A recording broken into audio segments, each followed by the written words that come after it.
Welcome, everybody. I'm Rick DiClemente, and this is Astrology Unplugged. Tonight, my special guest is Dr. Ted Spickler, who's been around on the show before as his physicist self. Tonight, he will be talking to us about the climate. Welcome to the show, Ted. Nice to be here. Ted and I go way back, good friends back in Wheeling, West Virginia, many years ago when he was teaching a lot of physics. He has a strong background in education and teaching and working for the Bayer Corporation and physics.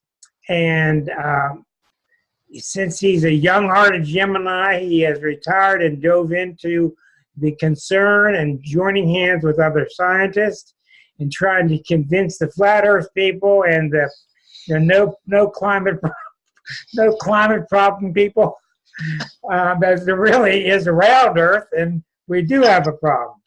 So I want to just, before we dive into the good, bad, and ugly, Ted, I wanted to ask you, these committees that you're on or organizations, could you tell us a little bit about them?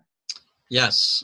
There are two organizations that I'm an activist with. One of them is called the Climate Reality Project, and that was established by Al Gore. And so he puts on regular training sessions, and so I went to one of them and prepared for being an active member of that group, which largely is involved with putting on presentations to try to raise the awareness of the public as to what's going on. Then I'm also an activist with something called the Citizens Climate Lobby. Now, the word lobby kind of brings up a bad connotation because you might think of big black suitcases full of cash carried around by fat cats with their cigars. But that's not the way it is. Citizens Climate Lobby lobbies people in Congress, House of Representatives and senators, to raise their awareness of what's going on with climate and suggest what they could be doing in terms of legal processes, passing laws and so forth. And so I find that to be a very interesting organization because they teach people how to relate to their members of Congress and their senators.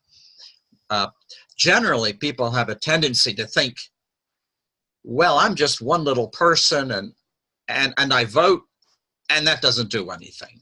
It's hopeless, I can't do anything. Yet, actually, you can if you learn how to lobby the members of Congress, your members of Congress and your senators. And you can accomplish a lot that way, and that's what we're doing. Of course, we have to get them thinking. Now, I'm in Delaware. Thinking above their wallet.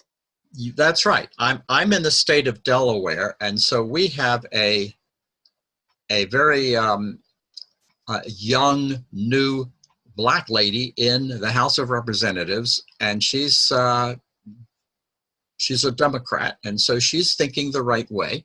And we have two experienced senators who have been in Congress for a long time, and therefore they have some degree of power, which is good, and they are both Democrats as well. So we work well with this one member of the House of Representatives and two senators. So Citizens Climate Lobby has for 10 years been active in the climate arena. And finally, after 10 years, finally, we have a bill in Congress. It's in the House of Representatives. And it's called the Energy Innovation and Carbon Dividend Act. Right now, it's sitting in a Senate committee or in a congressional committee, the House of Representatives committee, and it's sitting there and not likely to get out of committee because it's hard to get people to say, yeah, let's do this. So that's one of the things we have to work on. The essence of this bill is, if you've got something you don't like, tax it, right? If you don't want people smoking cigarettes, what do? Put a tax on it. Make it more expensive. Some people will choose not to smoke as much, you hope. Of course, in some cases, people choose to spend more money to continue smoking. In the case of climate change, we put a tax, we want to put a tax on the burning of fossil fuel. The burning of fossil fuel is causing all this trouble, putting all this CO2 in the atmosphere, putting the greenhouse gases into the atmosphere. So we want to tax it. Now, here's a problem with taxes, though. Taxes cost you money. And taxes are also something that the conservatives don't like at all. We don't want to increase taxes. We want to cut taxes. So there's a trick you can play that makes it easier to take. You put a tax on the burning of fossil fuel, and then the money collected from that tax is turned back to the people. Now that's pretty amazing. You don't think of it as that coming from the government. You would get every month from the IRS money. Yeah, it would come into your pocket. And nobody's going to tell you how to spend it. It's your money. You spend it. You want to buy some guitars? Go ahead. You want to buy books on astrology? Go ahead. You want to buy a bunch of beer? Okay. When I first heard of this plan, I had a kind of a suspicious feeling that, yeah, you're going to give me $5 and I'm going to buy a Big Mac. Actually, when you run the numbers, and there are a number of economic think tanks who have tested this idea out, and when you run the numbers, you find out that each household can get a couple of $100 every month. Now that's real money. Mm-hmm. That's not fake money. That's not the money that you use to play Monopoly with. That's real money. Now you really want the money, because if you put a tax on the burning of fossil fuels, what does that do? It raises the cost of gasoline. So when you drive your car to the gas station, oops, it's going to cost more money. But we're trying to discourage burning of fossil fuel. So yes, it's going to cost more money. Your electric bill, if it comes from a coal-powered plant or from a plant that is fed with natural gas, it's going to cost more money. You're going to have a bigger electric bill. To heat your house is going to cost more money. But the rebate, the dividend you get back from the tax on fossil fuels, it gives you the money to pay those higher costs, so you don't get hurt that much. Well, how do you influence? You go out and you look and you see thousands, and 90% of the scientists agree on the fact that it's man-made, and then you've got the one or two senators from Kentucky who refuse to see anything clearly because their Swiss bank account's getting so fat. How do you win over that force, given their power of their type of lobbyists? This is why it's taken 10 years to get to the point where we actually have a bill sitting in Congress. It takes a lot to do it. Now, this is interesting that one of the supporters of this measure are the oil companies. Now that's strange. Why would an oil company support a measure like this? Well, because they don't pay the penalty. Suppose, you see, they have to pay the tax when they suck oil out of the ground. Oh, But yeah, that's the news. yeah, they pay the tax for sucking the oil out of the ground. A coal miner pays the tax for mining coal. But what do? They turn around and raise the price of gasoline so they get the money back. They don't care. Somebody else is paying for this, and who else is paying for it? The people at home. Right. I saw you point. Yeah, there. It's that guy right over there is paying for it. Yeah, you're paying for it. Yet you get from the IRS a check. Well, let's start out the evening with just how dire are things planet-wide? Planet-wise, it's pretty bad. And the way I say that because the scientists have, of course, been studying this for decades and decades, and they've been making measurements forever. And I have watched them project the future over the decades. I first started watching the scientists work on this back in the 60s. And what happens is, there's my picture. You took that picture? I took that picture. Yeah, that's a picture of Sawyer, the Sawyer glacier in Alaska. Is that Alaska? That's in Alaska. How big was it before? Well, that's an interesting story because the last time the ship could go there was 4 years ago. 4 years ago, the ship didn't have to go in as far. And this past last fall when I was up there, the captain was surprised that he kept heading up the fjord and there was no glacier. Where is it? Well, it had melted back to where we finally see it today there. And he's saying a couple of more years, we won't even be able to go to the glacier. It'll have been melted back. Oh, boy. So the problem is that the projections for the future that the scientists make, and they make projections, they analyze how the atmosphere is behaving, and they analyze the amount of CO2 and other greenhouse gases are going into the atmosphere, and they can look ahead and calculate what's it going to look like in 2050, what's it going to look like in 2100. The scary thing is that their projections have always been too low. Their predictions have always been too conservative, too slow. It's getting worse faster. And trying to get that idea across to people is very difficult to do.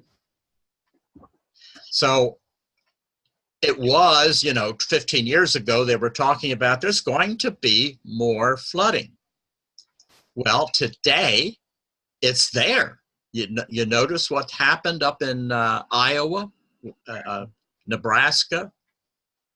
It's really bad. And the people say, I've never seen anything like this. That's one of the clues that you have when it's getting worse. People will say, I've never seen anything like this. That's because they never have. Yeah. And it's getting worse than was predicted by the scientific community. And so they're starting to get a little scared. Things are getting out of control, and they're getting out of control faster than we expected them to get out of control. Well, how much good would it do? I mean, I speak my mind. You go ahead. How much good would it do if we got the Fox network to come out and agree with you and to tell the public this is real? Wouldn't that be the number one thing we need to do? Well, of course, you have a lot of different people saying it's real. In fact, it's interesting. NBC had a special on the climate a couple of weeks ago. And for the first time, they said, we're not going to have any of the deniers on anymore. We're tired of listening to them because they're wrong. And we have to stop giving them equal time. They don't deserve equal time because they're wrong. The thing that gets me is this. if the people saying the climate change is real, if they're right, and we do all these stopgap measures, and we help the Earth, and we end up finding out that there was no climate problem, we didn't lose anything. Didn't lose a thing. But if you switch the argument, you lose a whole lot. You lose everything. You're screwed bad. Yeah. Yes, it's bad. And you know, we can see that the oceans are rising as the temperature goes up, water expands, and when water expands, the water rises. So if you have a cauldron at home that you're going to boil witches in, heat the cauldron, the water rises automatically because they get hot. It gets hot, and so it expands, and the oceans are expanding. And so for those of us who live near the ocean, we have to be aware of the fact that the water is going to go up. Now, it goes up very slowly. It goes up slowly enough that you can't take a yardstick out to the beach and stick it in the sand and expect to see it because the waves, you know. Come back to West Virginia. But notice that it's not just the oceans rising, it's the storms, the huge the rain bombs that are showing up inland. And now we end up with these huge horrendous downpours. The rivers overflow their banks and people's houses get carried away.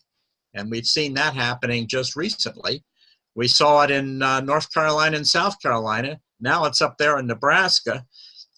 We had that problem in Pennsylvania. You never know when it's going to strike you. So the projections are that this has only one way to go. It's going to get worse. And you can't rely on past models. And you can't rely on past models, which incidentally is what FEMA does. Oh, no. Federal Emergency Management Association. They look backwards in time. I was caught in a flood, and FEMA saved my butt. I understand what it's like, but that was minor compared to this. The problem is, if you look back at the past to figure out what's going to happen in the future, you're wrong. You got it wrong. And that means the FEMA flood maps are wrong. And that doesn't help you because you need a FEMA flood map to get the permission to have flood insurance. And if the flood map is out of date and wrong, you're stuck because you're not in the FEMA flood map, and yet guess where it's going to be next time? Your own ass. All of a sudden, we got a ruler, but it's 11 inches instead of 12.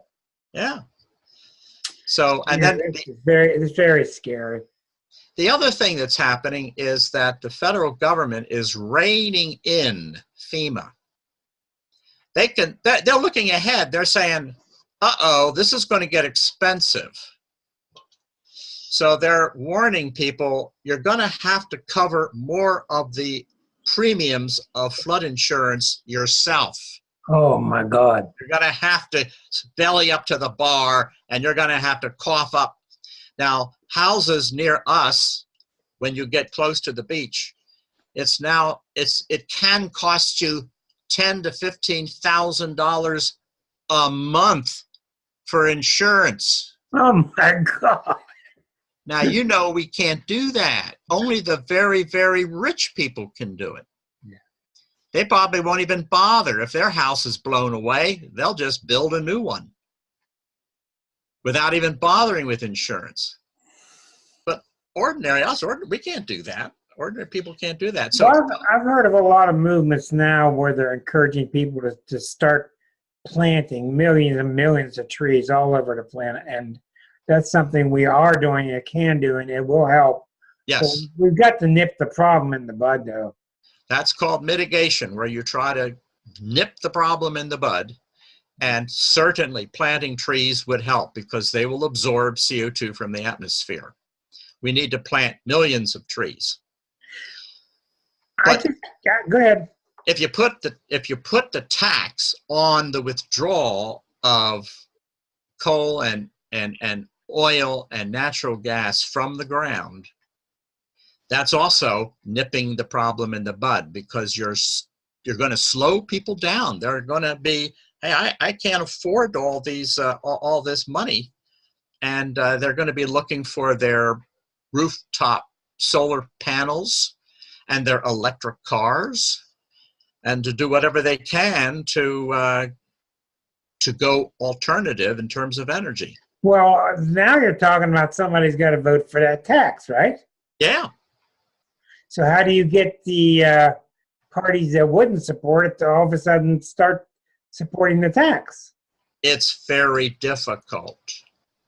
It's very hard. One of the things we have, well, for example, we have a majority of Democrats in the House of Representatives now. The Republicans control the Senate, and they are not at all interested in any of this. I know. They're not interested. They are starting to talk about climate. They're starting to sort of begrudgingly say, yeah, maybe it is, maybe something's going on, yeah.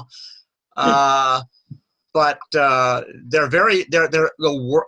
worried about what sounds like a movement toward what they call socialism. Too much government, too much control. They don't like that. So the carbon fee and dividend idea is something that's aimed at the Republicans. You're not putting a tax on it because you're returning the money back. You can't call it a tax if you're returning the money to the people. And yet you're making something more expensive, and so the industry has to respond to something that's more expensive. They have to respond to it. Well, what are the countries that are leading the way at being smart about this? Well, you know, Canada has already put in a full tax on the burning of fossil fuels. So Canada is ahead of the game. They do have a lot of people who are fighting it, though, but they've done it. They have a government that said, we're going to do it anyway. You'll notice what happened in Venezuela, in New Zealand, where you had that disaster in New Zealand, which had to do with guns and shooting. Right. So what does New Zealand do? They just simply, within a week, they had banned these guns. 1 week. Right, 1 week. America more, and America, I'm like watching every other day for who's shooting who today. Who's shooting who today? Yeah, yeah. It's frightening. So you do find some countries that are moving ahead of some other countries. Germany has been ahead of the game, banning the coal plants, and of course, and then you have Norway. Countries in the Scandinavian countries are moving ahead of the game, but it's tough. It's tough because what we have to do is so large. It's so big what we have to do, and you nibble away at it here and there. We've got a couple of solar panels on some roofs, and and somebody replaces their light bulbs with LED lights, and this does we're past the point of nibbling, aren't we? Well, you see, you do what you can, you middle all you can, but then you have to be more aggressive, and that's what we're saying with this Citizens Climate Lobby, is saying we have to be more aggressive with this. We've got to push it further and faster than anyone has considered doing before. Well, in the old days, the plantation owner could have what they wanted, realizing that the slaves and the people and the serfs were expendable, and if they dropped by the wayside, so be it. I'll have my fat cat. Okay, but nowadays, you can't go with that mentality anymore, and it seems like you can't convince them. Because from what I've been studying, they're building their holes in the mountains in New Zealand with their super caves with they can stay alive in there for 7 years, breathe fresh air and all. They got this naive belief that if they die off, most of the people on the planet, that they're going to be okay, and it's just they're not going to be okay. What does it take to get through to them? Well, The Citizens Climate Lobby has done some studying on this, and some of the scientists and the sociologists have been studying it. Basically, step number one, you realize that about 14, 15% of the people you can't even talk to. You just don't even talk to them. You let them go. You walk away from them. They're going to chatter and chatter and chatter, and you just, I don't have time to waste on this. You walk away. And then there are people who are not so sure. They're not as sure about it. And so then you start asking them, so you say climate change is really not much of a problem. How do you know that? Where did you get that from? And they might remember, well, I saw something on TV and somebody said, and then you start nibbling at them. You've got to be careful. You don't want to be nasty. You don't want to be mean. You don't want to tell them what you want to tell them. You don't want to offend their ego. You don't, yeah, you got to be gentle and careful. And so you want to speak with them with a certain degree of respect that they've got this idea. Now, where did you get it from? How do you know? How sure are you about this? And usually the 15% are sure. Don't talk to them. Walk away. But the other people aren't so positively sure. They're a little uncertain about it. And so then you have a chance to have some inroads. Now, the biggest problem I have is that I'm trying to give talks, public talks, yet it's very difficult to find too many people who come and listen. Is that right? Yeah, they're not really all that interested in hearing you know, this. I run into this astrologically all the time. One of the main problems in the United States chart is the USA will stick its head in the sand. Oh, we will vote for somebody as long as they tell me I'm going to be okay, and they tell me that they're fighting the bad guy, and they make me feel like we're going to be okay, but there's really no facts behind it. There's no facts behind it. We're seeing that galore all throughout his tour, little tours that he takes, and he promises the world to everybody. Trump digs coal. Anything he wants to say. Trump digs coal. That's right. People in Wheeling say he digs coal. Coal's coming back. Well, come on. It's not coming back. It's not coming back. No. And in fact, when you go into coal country anymore, the coal miners will tell you, no, it's not going to come back. Of course not. It's not going to come back. They see the handwriting on the wall. They understand that what for them, from their perspective, it's the massive automation of the coal mining. They dig all this coal with. Well, you and I make coal movies together plenty of times. What I'm getting at is this: the people with the big money, don't they realize that they can go buy wind farms? They can go buy solar factories. Right. They can put their money out of oil and invest in these factories and still make a ton of money. I don't care if they get rich, but I kind of do care that my grandchildren have something to breathe. Why can't that argument be pushed? Because that's the way to go. You have some entrepreneurs who are working in that area. Yes, some are. They tend to be more of the younger ones. Now, for example, we have Bill Gates and the foundation, the Gates Foundation. He's into a lot of philanthropy, but one of the things he's promoting, and this is a surprise for people, he's promoting nuclear power. Oh, God. And, you know, that's not as bad as it sounds, because think of it like this. You remember the car you drove in 1970? Mm-hmm. I remember I had an old Lincoln. We called it the lead sled. And after about 75,000 miles, it was done. I mean, it was falling apart. It was rusting away. It was trash. Now, think of it like this. The nuclear power plants that are in service today right now were built then. Yeah. They are old-fashioned. No place for rust. They're crazy. The new ones, though, are sleek, modern, totally different. They don't put out the same amount of radiation. They are far safer and don't offer any environmental damage. So it's possible to move in that direction, but they're very expensive. I remember singing a song in 1975 at your farm called 3 Mile Island Blues. That's right, the 3 Mile Island. And that's 35 years ago. That was a long time ago. That's pretty scary. Those nuclear power plants were old-fashioned. They're now old-fashioned. What is the current state, may I ask?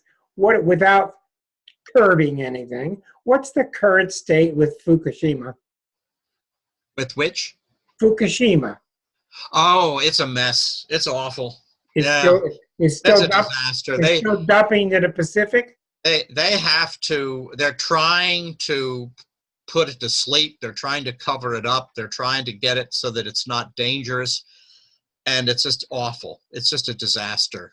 I've even read where some of the older Japanese gentlemen are sacrificing their lives. Yeah, they are. And they realize that they're going to die of radiation. They're going in and digging out the stuff and giving their lives to their decedents. What happens is they're being carefully monitored. You go in there, you've got an hour, you got to come back, go home. Somebody else comes in, they go in for an hour, come back, go home. Okay, well, I know you are a doctor of education, and you're a Gemini, but I'm a Gemini. How else do we attack this problem from the United States point of view? Because obviously this problem has to be attacked from every angle. Every angle. Every angle. I'm going to attack it from every angle. I'll give you another angle. Stop eating meat. No more steaks, no more hamburgers. Don't go to McDonald's. Stop eating meat, because meat comes from bovines. They're farting CO2 all over the place. They're destroying the farmlands. They take a huge amount of money and a lot of effort to grow. Huge amounts of crops are in the process of doing it. Think of all the gasoline used by the tractors and the trailers and the refrigerator trucks that take that stuff across the country to your local supermarket. There have been estimates that up to 50% of our problem is from agricultural farms, big industrial farms. Is that right? You get different numbers. You will see some people say, oh, it's 5%. Some people say, no, it's 16%. You have to add all the factors into agriculture, and that includes refrigerated trucks on the interstate. What happens is it's how you put categories to things. So, for example, the amount of gas used by a truck goes into the category transportation. But wait a minute, what are you transporting? Food. So it's not transportation, it's food. So you have to be careful how you add up the numbers. And if you add up the numbers carefully, the farmers can get off the hook. Well, astrologically, since Uranus, the radical planet, is now moved into the sign of Taurus for the next 7 years, Taurus is, in a country, worldwide, how we grow our food, how we address our soil, how we address what we're anchored in. So it's perfect. It's a perfect time astrologically to put the technology of Uranus to work with the old time. Just let the fields stay there. Let them stay as they were. It's going to be okay. So they're not going to be okay. So astrologically, it is the perfect time to put the two together. You're going to see that happening. I've noticed that over the last couple of years, just in the last couple of years, the climate activists are starting to notice the problem of farming. And it's starting to become an important issue. Yeah. And veganism is good. Family farms is good. Raising your own crops, your own food is good. You have to be careful where you're buying all those big, giant frozen foods from. Well, I would think, some people just can't handle a purely vegetarian diet, but we could probably cut our meat eating, 3/4. You can be, yeah, you can be reasonable about it. You Do a whole lot better. You cut back, your health improves, and the industry that's providing the meat discovers that they don't have as much to sell. They have to cut back then. We need somebody educating the lobbyists. Well, that's what Citizens Climate Lobby does. We're in there educating the people in Congress and in the Senate. We have to get together and have meetings with them. And I've also learned through Citizens Climate Lobby that, interestingly enough, the Republicans are more aware of this than you think, because when you get together with them quietly in a closed room and there are no microphones around, they admit they've got a problem here. They have to be careful, because if they aren't careful, they're not going to get reelected. Well, that is the problem right there. That's the problem. So they want to be reelected by people in their district who don't understand this yet. So they'll say one thing if the cameras are on, but when they're in a quiet meeting room, they'll admit, yeah, we got more of a problem here than we thought we did, and we're going to have to do something about it. But they're kind of slow on the uptake in terms of what are we going to do about it. Well, it doesn't seem to me like we got all this time to mess around. Well, that's part of the problem. The scientists are saying, you don't have time to do this. You don't have time to constantly be negotiating and bickering and trying to, we got to move faster than that. Now, that's where the Green New Deal has an edge, because the people involved in the Green New Deal are trying to move everything a lot faster with a lot more aggression.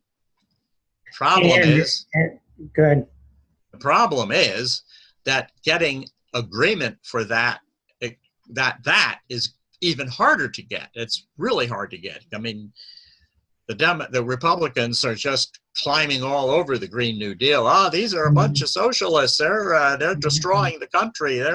We can't do this. Right, and when you talk about a democratic socialism, that's what we've had for years. Yeah. Bernie dared to use that word. Oh boy. Well, when you look at it carefully, you realize actually they're not really socialists in the full sense of the word. The Republicans like to use that word because it scares people. Right. Actually, what they're trying to do is do like what happened back in World War II when we had a disaster. We had Hitler stomping all over the world. We had the warlords in Japan on the warpath, and we had to do something now. You can't sit around and argue about it. You got to do it now, and that's what we did. We had an urgent entire country. Everybody got behind it. We just had to put everything we had into making guns and well, we had a clear-cut opponent. We had a clear-cut approach. It's different. Yeah, that's right. Now. But it's the same kind of concern that we face today, that if we aren't more aggressive, of course, see this white hair? Yeah, see, I really don't have to worry about this myself. I know what you personally. Mean. I know what you mean. I'm not going to be around to see the worst. I'm going to be around to see some things getting worse. But you got grandkids. But I got grandkids, and I've got great-grandkids coming, and we all have kids and grandkids. You got to think about the future. You got to think about the rest of the people who are coming up, and so here's an analogy. Back in the 1850s, when we had railroads starting to go across the country, what did we do when we were in those railroads going across the prairie? What did we see out the windows of those trains? We saw buffalo. Bison, as yeah. far as the eye could see. And so what did the people do? They shot them for fun. This is sport, you know. Uh, And if anybody said, "What are you doing, killing these buffalo?" Well, we'll never be able to get rid of them. I mean, look at them. There are millions and millions of them. Just go ahead and shoot. It's fun. But we didn't. You know, it was a disaster. We shot them. We killed them. millions, So yeah. ordinary human beings do have the power to cause this trouble. We have that power. And here we are. There are people saying, "Oh, we're just scrawny little people running around like ants on the earth. We can't possibly change the earth."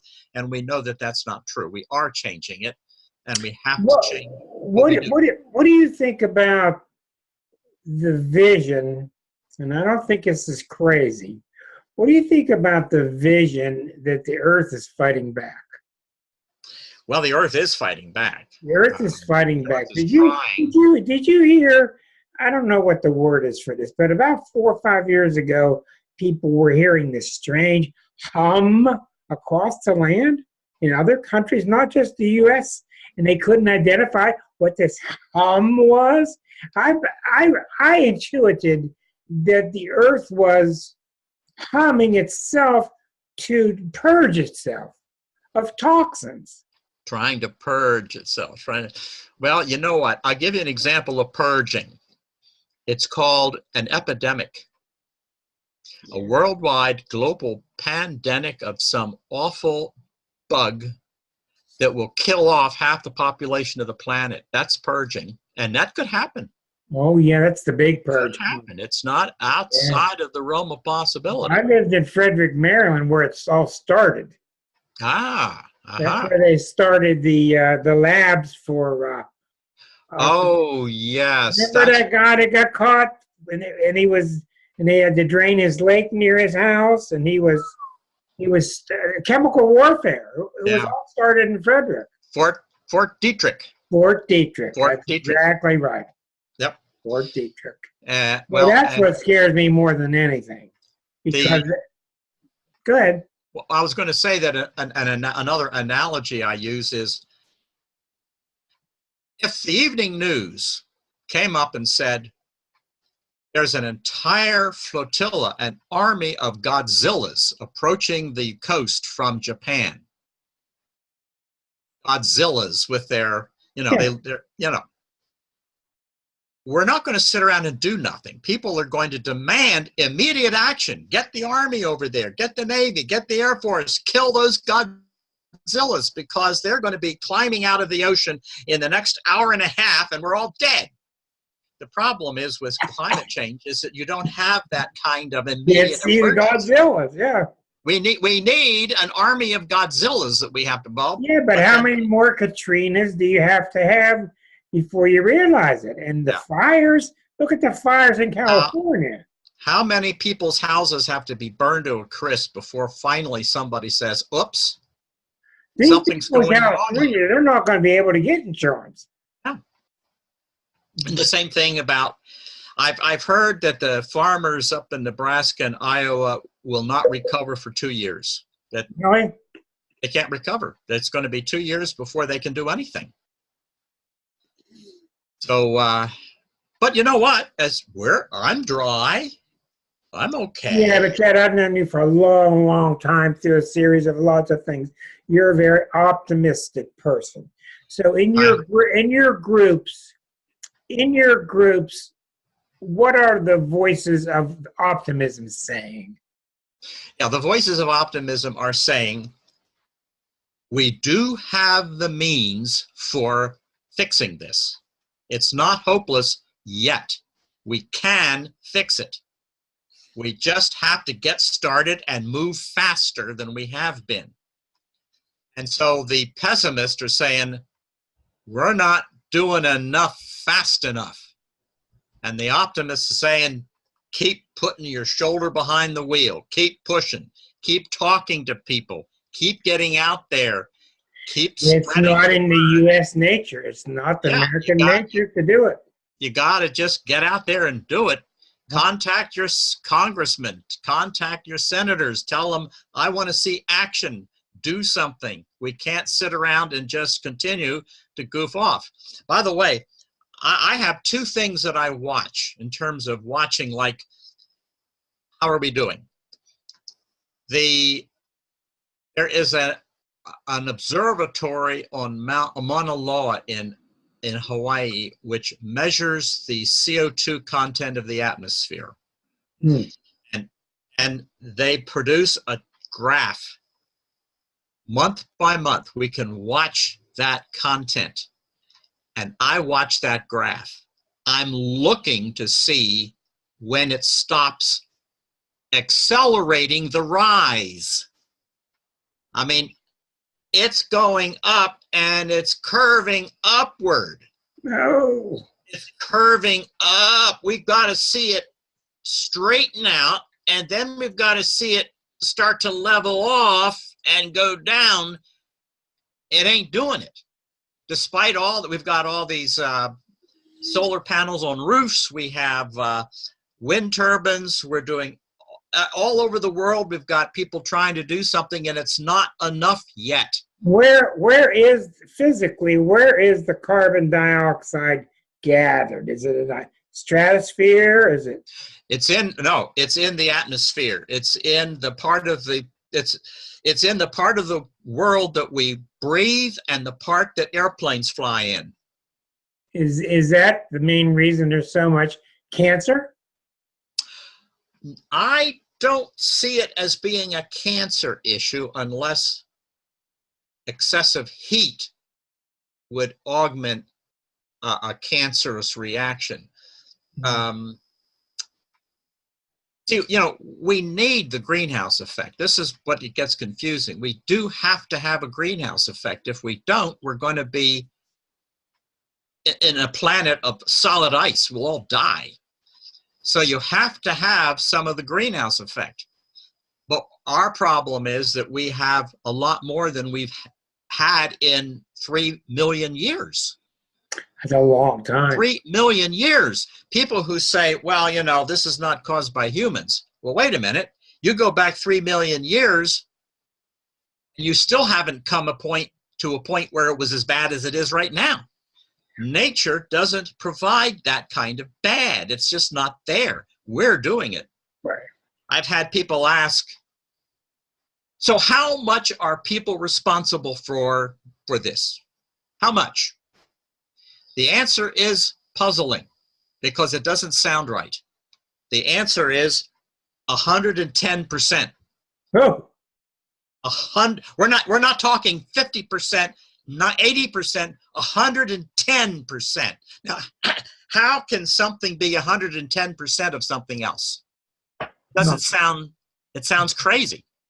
There's a reason for it, and that is we were starting to head into the next ice age.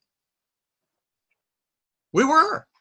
Back in 1975, when Time Magazine and Newsweek was talking about going into the next ice age, that wasn't wrong.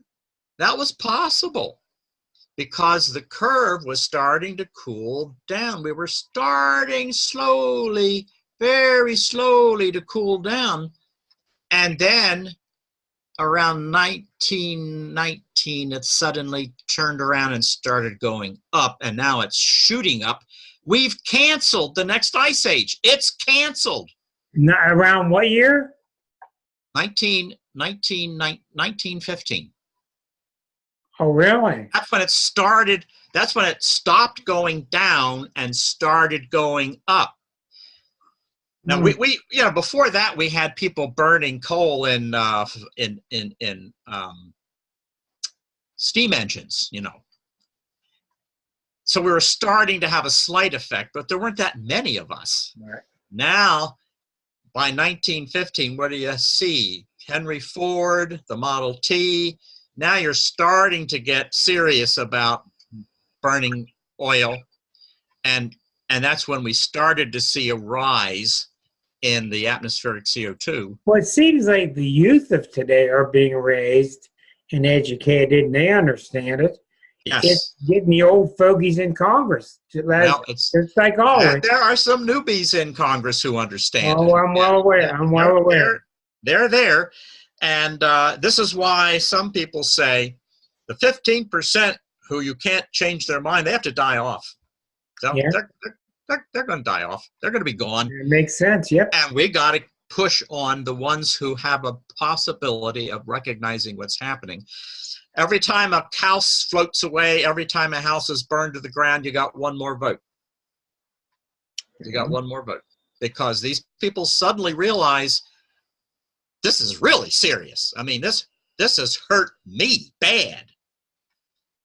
And there's nothing like having the knife go into your own gut and twist to get. I've lost everything in the flood. I understand exactly what it's like. You know what that's like. When you stand out next to the great big heap of stuff outside your house, and you do what everybody else does. You hold your hands like that, and you say, "I don't know what to do. I can't fix it. You can't fix it. Nothing I can do.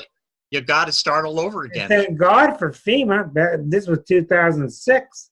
Right. But I don't think FEMA is going to jump like they did back then now, because right now FEMA too big. They're about $20 billion in debt right now. Oh. And we're just starting on the next hurricane season will be picking up, and FEMA doesn't have any money at all. Good time for you to move to Delaware, huh? Well, you know what? I might be standing outside of my house going, what do I do now? Come back to West Virginia. Well, yeah, but then you get washed down into the gullies, and that's somebody on top of the hill is dumping dirt on you because they're trying to get more coal. Well, yeah, and then all the acid, all the water goes through the old strip mines and gets mixed in with all the chemicals, and that's right. It's a terrible thing. It's a real terrible shame, and no matter where you go, no matter what you do, you are at risk. There is some. I just had a tree fall on the house at Twin Lakes. You know that? No, I didn't know that. Big wind. How bad? Well, it didn't break through the roof.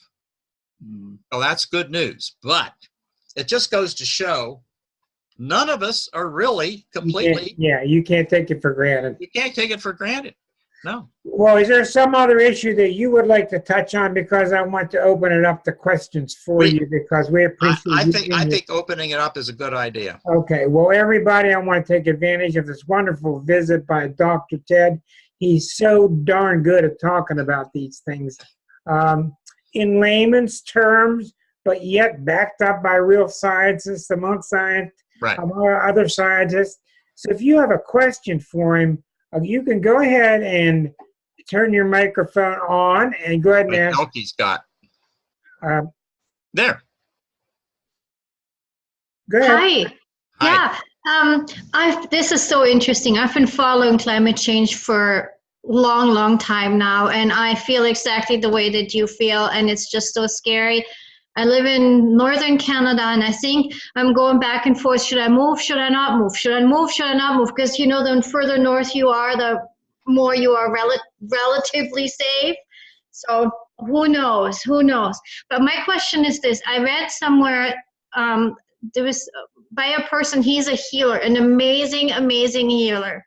And he wrote about that it also has something to do with where we are in the solar system. That there is heating occurring on all the other planets. Is this correct? Or is this what you have heard too? Or is this another one of those stories that's floating out there? The basic cause of the ice ages is due to astronomical arrangements of our orbit. Mm-hmm. And the wobble of it. Yeah, you've got the Earth wobbles on its orientation. Right. Precesses, and the orbit itself varies between more circular and more elliptical. Right. These factors lead to they have something to do with the timing of the ice ages. That's a 26,000 year orbit. Well, right, and the thing is, the next ice age, which has been canceled by people, is not due for 100,000 years. Oh, So you see, this ice age cycling effect is 100,000-year cycle. And so you hear a lot of stories about, well, there's all of this thing going, all this orbital stuff going on, but it's very slow. Mm-hmm. Same with the poles switch to a flip, Very you know. slow, and the contrast with people couldn't be greater, because we're changing this in 100 years, and it takes the astronomical orbital changes 100,000 years yeah, it makes to bring sense. about the change. Okay, thank you, Elke. Other questions for Ted? Anybody? John? Linda? Anybody? Erica? Yeah, Linda, go ahead. You're on with, let me get you unmuted here. There, you're on with Ted. You're muted. You're muted somehow on your microphone. Yeah. I already unmuted you. It didn't matter. So something's going on there. Try it now. Okay, why don't you work on it on your end? We'll go to Debbie, who raised her hand, Deborah, and we'll get back to you, Linda, if you can figure out what the problem is down there. Deborah, you're on with Ted. Go ahead. Well, thank you. I didn't raise my hand, but I'm seeing things.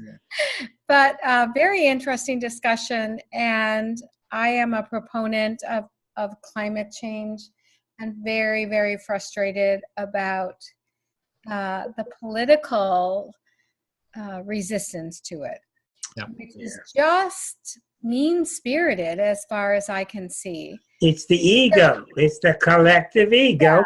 And the ego is never wrong, and it will die rather than being wrong. So what do you know about movements around the world, elsewhere? I mean, we here in the United States get inundated with media about our local politicians at the national level. But what else can we look to and mobilize around that to make a difference in our communities and in our country? Good question. Yeah, certainly, curiously, one of the most aggressive countries is also the greatest polluter of the atmosphere, and that's China. Mm-hmm. Now, China is being very aggressive about solar panels and building the solar business. In fact, if somebody wanted to make America great again, we should be aggressively pursuing making solar panels. China has such a huge manufacturing system for building solar panels that they will underprice everybody anywhere in the world. You can't beat them. But they are such a huge country that they are still burning more coal than anybody. So they're trying to get ahead of that curve, but it's going to take a long time for them to do it. So you find the same thing. India, for example, India is very conscious of becoming energy sustainable. They want to do it, but if they've got so many people that are so far behind in anything that it's very hard for them to figure out how to do it without using fossil fuels. They're doing everything they can to build their sustainability energy systems, but it's just a very difficult fight because people want to, they want a little bit of the action, and it's when you've spent when your families have been in poverty for all these years and you barely have any water that you can drink, it's hard. Some of the places which might be better, more ahead of us are people in Africa, and that's because they've been down for so long. Mm-hmm. The Africans don't have that much grid. They don't have all these nothing to lose. Yeah, they don't got nothing to lose. And so what they're showing, they're learning that if you put up a little solar system, a little solar cell, you're way ahead. You've got more than you ever used to have. It's fantastic. So we have people in this country who are helping the Africans build up their solar power capability, grass hut by grass hut. And that's what we should have been doing since 1980. It should have, With that's all right. of South America and with all of Africa, instead of going in and exploiting them, we should have been helping them develop in Helping them develop. a win-win situation. Well, Then you wouldn't have this ISIS going on and all That's this right. anti-American stuff. Then we could reduce our military budget down to something reasonable oh, wait. and afford health insurance.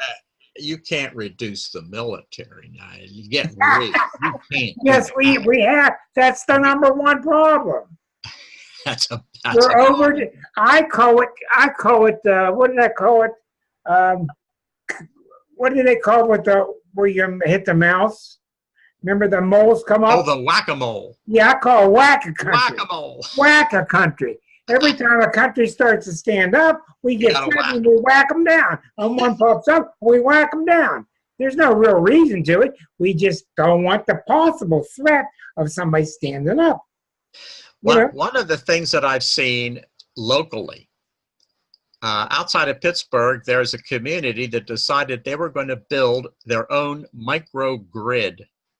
This means that you take the town hall and you take the fire company, you take the school, and you put solar panels all over these places, and then you collect the electricity into a common source where you then distribute it to your neighbors, and you can build your own power company for your neighborhood that way. And they're no longer connected to the grid. So if the grid goes down, it's okay. You've still got batteries. Are they going to arrest you if you do try that? No, this is perfectly legitimate. You can do this. Okay. Dr. Mark has a question for Dr. Ted. Let's see what Mark has to say. I'm trying to get you unmuted. There you go. Mark, here with Ted. Well, I can give him a question, but I think I need to pour on his parade because I think he's much too optimistic. So here's my question. I'll have a question, but I've probably put 20 links into the chat since we started, and they go a long way to dispel the optimism I've heard tonight. So here's the question for Dr. Ted. Dr. Ted, what are you willing to give up in order to make this happen? Yeah, what do we have to give up? Well, one of the things I feel I need to give up is being able to just go and buy any old piece of food I want, steaks that I want. I've got to back off on that. I should become more of a vegetarian. I don't want to give up my comfort. I want to have electricity. I want to have lights at night. I want to have the internet. I want to have my computers running. So I feel a great need to have electricity. But I don't want to get the electricity through the burning of fossil fuels. So it's got to be changed. I've got to change it to solar or wind, which seem to be reasonable. It's a reasonable replacement. But it costs money to do that. And, it costs money to dig coal too. Well, yeah, the economics of coal is becoming self-limiting. The coal plants are going out of business. It's self-limiting. Now that's a help. Well, you're giving a lot of your time to these different movements and speaking, right? Well, I spend time doing it, but I have to agree that I'm not doing enough in my own life about this. I want to replace my car with an electric car, but you can't go and plug it into the power grid if you're getting your power from fossil fuel burning. So then what you have to do is find a way. Well, there are power companies that invest in these other kinds of sustainable energy, and it costs more, but you have to do that. You have to pay more to get more Well, those are all good points. Mark, follow up with what's your point? Well, we're not talking about the real issues here. We're talking Well, about. go ahead. This is our show. What's the real issue? I understand. I'm just trying to say we're not getting. We understand. Go ahead and talk about them. Okay, so point number one, electricity around the world is only 20% of aggregate energy demand. So when we talk about solar panels and we talk about windmills, okay, they're only going to replace 20% of the energy we use. The remaining 80% is fossil fuels. And that gets distributed for a lot of different things, okay? And when I ask the question about what you're willing to give up, that's a pointed question, because there are no serious people that think that we are going to replicate current Western industrial lifestyles and current Western industrial business as usual with solar panels and windmills. They are a good mitigation strategy. Do not misunderstand my statement. I'm not saying they're bad, but they themselves are not going to be enough. When you factor in who generates the fossil fuels, there was a great study that came out of Oxfam. I posted the link in the chat. It was based on the work of Thomas Piketty, the famous economist about wealth inequality. And he calculated who generates CO2 emissions by wealth. The top 10% wealthiest people around the world, which includes almost everyone surely on this meetup, as well as every American and almost every European, almost every Australian, almost every New Zealander, almost every Japanese person, and a whole bunch of emerging people in China. They generate 50% of the CO2 emissions worldwide, okay? The bottom 50% of wealth in terms of people only generate 10% of the CO2 emissions worldwide. You're not going to solve this problem on the back of people in Africa or sub-Sahara or poor parts of India, whatever the case may be. It's not going to happen.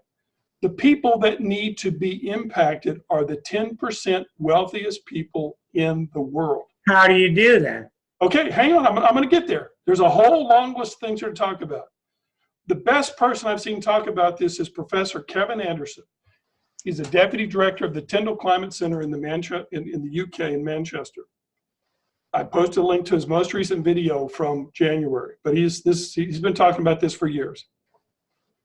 He's calculated that if the top 10% wealthiest people in the world drop their CO2 emissions to the EU mean, we're not talking about poor people, we're talking to the average European person, global emissions, CO2 emissions drop 1/3 overnight.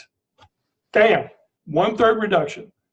Just by having the top 10% wealthiest people in the world drop their emissions to, or drop their lifestyle to EU mean. And that's the reason I asked, what are you willing to give up? What do you want to give up?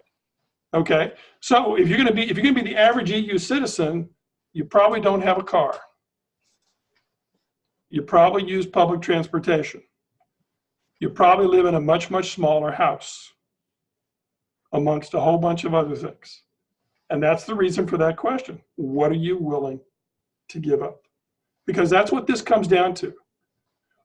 As you said you said one really cool thing at the beginning, Ted. I mean, you've said some good things, but the thing you said is that the scientists have underestimated this. And every time we get a new report, it turns out that their last estimate was an underestimate, okay? Yeah. Well, finally, this year, we have the scientists in terms of the IPCC, as well as United Nations coming out and saying, we've got 10 or so years to get this figured out, okay? Well, we're not going to paper over the whole world with solar panels and windmills in 10 years. No, which we're means not. The only way this is going to happen is we reduce emissions at the source, which means we reduce demand. And that means we're all going to have to give something up. Well, you know, that's a point. I mean, that you don't see that. I don't see that discussed openly very widely, but that makes a lot of sense. That if you, and I've got a friend who's an engineer who says, ultimately the problem is there are too many people on the earth. That's the problem. Now, wait a minute. What are you going to do about all those people on the earth? Are you going to kill half of them and off? It's like, Hitler, where are you? You can't do that. That's not going to work. But you could get this top group to back off, to cut down on their usage. I mean, after all, how much does it cost Trump to have that palace in Florida? Margo. What's that place? Yeah. Turning off some of the electric bill, unplugging some lamps, reducing the size of the place, stop heating the swimming pool. I mean, there's an awful lot you could give up. Margaret, guys, I have some theories, Rick. Mark, John, all of you just take turns. Go ahead, John. I have, astrologically speaking, I've been looking at this for a while. Hi, Ted. I feel like when Pluto goes to Aquarius that we're going to see, honestly, I think it's going to be a big push for humanity to face change, or I don't want to say die, but I mean, we're definitely facing. That's exactly what's going to happen. Yeah, that pressure. All these things building up. We're not going to, I don't think the oil industrial complex is going to be able to continue. I think there will be pressure to switch over to solar and wind, but, Mark, your concerns are valid. I don't know. I feel like it's something we should have been doing all along since 1980. Going back. Well, we're working on it. It's getting better. Yeah. But the problem's so big. For a long time. And so, yeah, it won't come without a crisis. We will be forced to shift. Who was it? Was it Winston Churchill who said, particularly of the United States, that when all other options have been exhausted, Americans will do the right thing? I think that's where we are. I feel like we've been doubling down on all this conservative garbage with Trump and everything else, though. And it's like we've been basically recycling and regurgitating a bunch of really, really bad ideas for the last 50 years. All that's going to crash and burn with our Pluto return. I think it's... Well, I look at the great contrast between Mark being the Aries who wants to act and John being the Taurus who's very patient. So I'm kind of watching between the two of you. Mark, you don't need to keep raising your hand. Go ahead and talk about whatever you'd like to. Go ahead. Well, I just want to draw everyone's attention to what I consider to be an established fact. And it's not well known, okay? But it comes from another PhD like Dr. Ted here, okay? In 2014, a political scientist out of Princeton University by the name of Martin Gilens released a landmark study. And what he did is he looked at 30 years of public policy in the United States at the federal level. So what he did is he looked at what the public wanted versus what got passed in Congress for 30 years, okay? His study is such a landmark study that his results are now tagged the Gilens flatline, because what he found was that no matter what the average citizen wanted, no matter what it was, unless the 1% agreed, it didn't happen. In fact, what the average citizen want, like Medicare for all or public funding for tuition or Green New Deal, okay, has no better chance of getting what they want than 1 in 3. And then that 1 in 3, 30%, 33%, and then only if the 1% also agree. So it doesn't matter. The point is, for Dr. Ted, is that all of these citizen groups that go lobby Congress, it's all fine and good, but it's all wedded in a Mr. Smith goes to Washington view of the world. Because the research shows that the democracy is bought, paid for, and sold, and controlled by the 1%. Of course. What is the name? What is the name? Spell the name of that study. I'm interested. 24. Just do a Google search. 2014 Princeton Martin Gilens, Gilens. What I'm going to do, you didn't know this, Ted, but in the background, people have been chatting, and this system, Zoom, keeps track of each person's chat. And Mark has been supplying at least 10 or more websites in the chat dialogue. Okay, we've got tomorrow afternoon, when I put this video up, on my feed in Facebook, I will cut and paste all of the links as he typed them in for anybody to come to my page, which is Rick DiClemente in Facebook. And then you'll be able to read about tonight's Astrology Unplugged being put up on YouTube. You'll also be able to read down through Mark's different points and different URLs. I'm going to take this moment here to say goodbye to our visitors from YouTube and thank them for joining us. And you can join us anytime live on Thursdays at 8 o'clock by simply going to Google and typing in Astrology Unplugged. So thank you for joining us.